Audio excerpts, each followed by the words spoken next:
So hello everyone, welcome back to my channel Ashwin nursing education. तो आज हम बात करते हैं कम्युनिटी हेल्थ ऑफिसर सामुदायिक स्वास्थ्य अधिकारी के बारे में। जो सीएचओ होते हैं या कम्युनिटी हेल्थ ऑफिसर होते हैं, उनका काम क्या होता है और उनकी सैलरी कितनी होती है, और जो सीएचओ में जाने के लिए हमारे पास कौन कौन से डेली कौन कौन से सर्टिफिकेट होने चाहिए, जो सीएचओ होता है उसका जो सिलेबस होता है वो क्या होता है, और इसके लिए कितनी एज की जरूरत होती है, इन सब के बारे में हम बात करेंगे। तो वीडियो के लास्ट तक बने रहिएगा। तो सबसे पहले अब हम बात करते हैं जो कम्युनिटी हेल्थ ऑफिसर होते हैं, इनका काम क्या होता है, वो क्या काम करते हैं। पहला तो काम यही है कि एक टीम लीडर की तरह वर्क करता है और ओपीडी देखता है, आउट पेशेंट डिपार्टमेंट। तो जो ओपीडी देखता है उसमें छोटी छोटी जो बीमारियां होती है उनका इलाज करता है, जैसे शुगर की हो गई, ब्लड प्रेशर की समस्या हो गई या अदर समस्याएं हो गई, तो उनको देखना, उनका इलाज करना हो गया। साथ ही साथ जितनी भी बीमारियां होती है कम्युनिकेबल और नॉन कम्युनिकेबल डिजीजेस, उनके बारे में जो गांव के लोग हैं उनको बताना और उनसे कैसे हमें बचना है उसके बारे में भी उन्हें बताना। साथ साथ जो गवर्नमेंट नए नए प्रोग्राम लॉन्च करती है उनके बारे में जो गांव के लोगों को बताना, क्योंकि उन्हें वहाँ गांव में पता नहीं होता है, तो जितनी भी स्कीम गवर्नमेंट निकालती है उनको वहाँ के लोगों को बताना। ठीक है। साथ ही साथ न्यूट्रिशन के बारे में लोगों को बताना, क्योंकि जो गांव के लोग होते हैं कुछ लोग नहीं जानते कि हमें कैसा खाना खाना चाहिए, कैसा खाना हमारे लिए बहुत ही ज्यादा अच्छा होता है, तो पोषण के बारे में भी बताना होता है। इसके अलावा मैटरनल हेल्थ केयर, कोई मदर है उसको प्रेगनेंसी से रिलेटेड जो भी प्रॉब्लम्स रहती हैं या जो भी डाइट रहती है, सारी चीजों के बारे में बताना, अपने बच्चे को कैसे रखना है, कैसे उसको ब्रेस्ट फीड कराना है, कब कब उसका टीकाकरण कराना है, इम्यूनाइजेशन क्यों जरूरी होता है, इन सब बातों को बताना। ठीक है। और प्रेगनेंसी में हमें कौन सी डाइट देनी चाहिए, कैसा व्यायाम करना चाहिए और कैसे अपना जो डेली रूटीन है वो मेंटेन करना चाहिए, ये भी उनको हम सारी बातें बताते हैं। इसके अलावा फैमिली प्लानिंग के बारे में बताते हैं कि हमें जो परिवार में कितने सदस्य रखने चाहिए, जैसे कि बोलते हैं हम दो हमारे दो, तो मतलब ज्यादा बच्चे ना करें, तो उनको इन चीजों के बारे में बताते हैं, कंट्रासेप्टिव मेथड के बारे में। और इसके अलावा जो अदर टाइप की डिजीजेस होती हैं, बीमारियां होती हैं, उनसे हमें कैसे बचना है,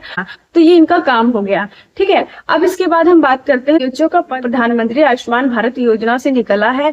तो आयुष्मान भारत योजना होती, इसमें जितने भी हमारे प्राइमरी हेल्थ सेंटर थे और जितने भी सब सेंटर थे उनको क्या किया गया, उनको Ayushman health and wellness centre में बदला गया। ठीक है। तो जितने भी हेल्थ एंड वेलनेस सेंटर होते हैं वो 3000 से 4000 पॉपुलेशन के बीच में एक हेल्थ एंड वेलनेस सेंटर होता है।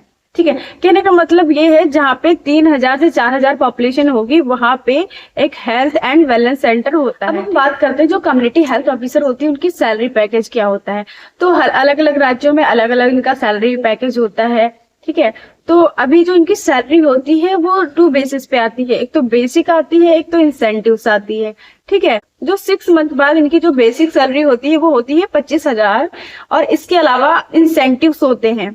तो जो इंसेंटिव्स देते हैं वो हमारे होते हैं 15,000। तो जो 15,000 है ये उनके टारगेट पे डिपेंड करता है कि इनका टारगेट कंप्लीट हुआ है या नहीं हुआ है, क्योंकि इसमें कुछ 15 पॉइंट्स होते हैं जो उनका टारगेट होता है कि उन्हें कंप्लीट करना होता है, कि जैसे कि उन्होंने कितने मरीजों को देखा है, कितनी जगह विजिट की है, और जो कितने पेशेंट ने ट्यूबरक्लोसिस के कितनों का इम्यूनाइजेशन किया है। कुछ 15 पॉइंट्स होते हैं जिनको उन्हें कंप्लीट करना होता है। इन टारगेट के बेसिस पे उन्हें 15,000 मिलते हैं।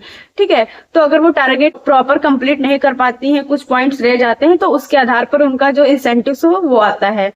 तो ये उनकी सैलरी होगी कि 25,000 बेसिक सैलरी होगी, इसके अलावा जो 15,000 होते हैं वो इंसेंटिव्स आते हैं। तो अब हम बात करते हैं जो सीएचओ होता है कम्युनिटी हेल्थ ऑफिसर, उसको बनने के लिए हमारी कितनी एज होनी चाहिए। तो हमारी एज होनी चाहिए 21 to 35 ईयर। इसके बाद हम बात करते हैं जो कम्युनिटी हेल्थ ऑफिसर होते हैं उनका जो सिलेबस होता है, सिलेबस क्या होता है। तो उसमें सिलेबस में आता है एनाटॉमी एंड फिजियोलॉजी आता है, फार्माकोलॉजी आता है, एंड कम्युनिटी हेल्थ नर्स आता है, medical surgical nursing, obstetrical nursing आती है, एंड इसके अलावा communicable and non communicable diseases के बारे में पूछा, एडमिनिस्ट्रेशन एंड वार्ड मैनेजमेंट के बारे में पूछा जाता है, और इसके अलावा न्यूट्रिशन के बारे में पूछा जाता है, डेमोग्राफी के बारे में पूछा जाता है, एपिडेमियोलॉजी के बारे में पूछा जाता है, फैमिली प्लानिंग के बारे में पूछा जाता है, फर्स्ट एड के बारे में भी पूछा जाता है, मिडवाइफरी नर्स के बारे में भी पूछा जाता है। तो कुछ टॉपिक्स हैं जिनके बारे में पूछे। बाद हम बात करते हैं कि वेरिफिकेशन के लिए कौन कौन से डॉक्यूमेंट की जरूरत होती है।